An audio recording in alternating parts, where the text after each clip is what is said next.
I hope that I did right by you, and I hope that our circle will be complete.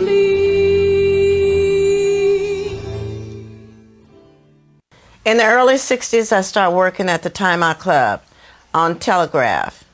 And I started working as a cocktail waitress. And from a cocktail waitress, I was there no longer than a couple of months, and they made me the head waitress. And when I knew anything, I had made uniforms, and I was a head waitress telling the girls how to serve people, how to wait on people, how to treat people. One particular talent show night, it was a young lady was on the show, and she did a dance.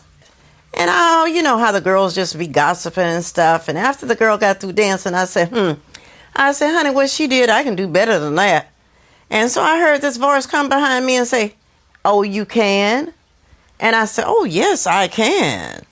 And he says, well, I tell you what you do. If you feel you can do what she did, I want you to come here and be on the talent show. And from there, if you're a winner, you'll work 2 weekends. And so I took down a pair of old curtains. And I took these old curtains and I made a top and a bottom. And I went and I was on the talent show. And mind you, I won. And I worked for 2 weekends. Georgeva has been a friend of mine for many, many, many years. She was always unique, and she was always different in her performance. The public, first thing they see is how you look when you hit the stage. So my mother bought me a little portable sewing machine. So I started making my costumes. And when I started making my costumes, wherever I went to, most of the places I went, it was white clientele of people. I danced for mostly white clientele of people. So the only thing I could do in my hotel rooms really was sew. So during the time I was dancing, I also was making costumes for the other girls in the theater. A lot of the entertainers back in the day, if they had a 20-minute act, it was a solid 20-minute act. They did the same thing over and over. But Georgeva, she was a different person. She was a different personality. It was having big, big shows at Bermuda Palm and San Rafael. Most of the black acts weren't being booked in the early days in the white clubs. They always had black men entertainers, but they had never had a black female entertainer. We were different kind of dancers. And in that day, they said white people couldn't dance. And so Mr. Litchfield says to me, have you ever worked the shadow box? I remember back in the day when the shadow box was a part of the white club. I said, oh yes, I worked the shadow box. Didn't know what I was talking about, didn't know what a shadow box was. And it was a little tap dancer. He was a black tap dancer. And so I go, he said, okay, let me take you back here to your dressing room. I said, okay, that's my cue. I'm gonna ask him what a shadow box is. So I asked him, I said, say, can I ask you something? He said, yeah, what is it? I said, what is a shadow box? It was like curtains, and you were dancing behind a curtain with a light on the curtain to visualize what you were doing. And in front of this stage, I didn't see nothing but white drapes.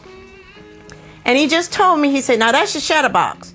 You could see the people dancing and doing their gyrations, but you couldn't tell whether they were black or white. I said, oh my God, I thought people were gonna see me. They just gonna see my shadow. He said, that's where it is. You want a job, don't you? The shadow box is just a separation of the races. They wanted the black entertainers, but they didn't know how well the white audience would accept them. So, okay, there I was. I put on my little costume and go out that night. So you got about a couple of minutes or so to get people involved in your act. I'm dancing, I'm working out behind this shadow box. When I knew anything, I was scared to death. They tore the shadow box down. And from then on, Mr. Litchfield said, well, sugar doll, look like I'm going to have to bring you from that shadow box and put you on a big stage. Georgeva stood out well in that area because she could dance. And I know most of the white people who were looking at her wanted to wish that she was a white girl. When I would work at Bermuda Palms, it was all white clientele of people. My husband was not allowed to come into the place, into Bermuda Palm where I was performing. And so he got tired of that, waiting on me outside until I came out. And all of a sudden, it looked like, my goodness, all the promoters, all the club owners wanted topless. And I didn't want to be a topless dancer. I refused that. It was their club. And naturally, they wanted to get people that their people could relate to. So I got to thinking, well, now what should I do? And I got to thinking about in the theaters I worked at, all the girls wanted me to make their costumes. And I said, well, heck, making costumes, well, maybe that's it. Maybe I should just start trying to make and design fashions. And this is how I became a fashion designer.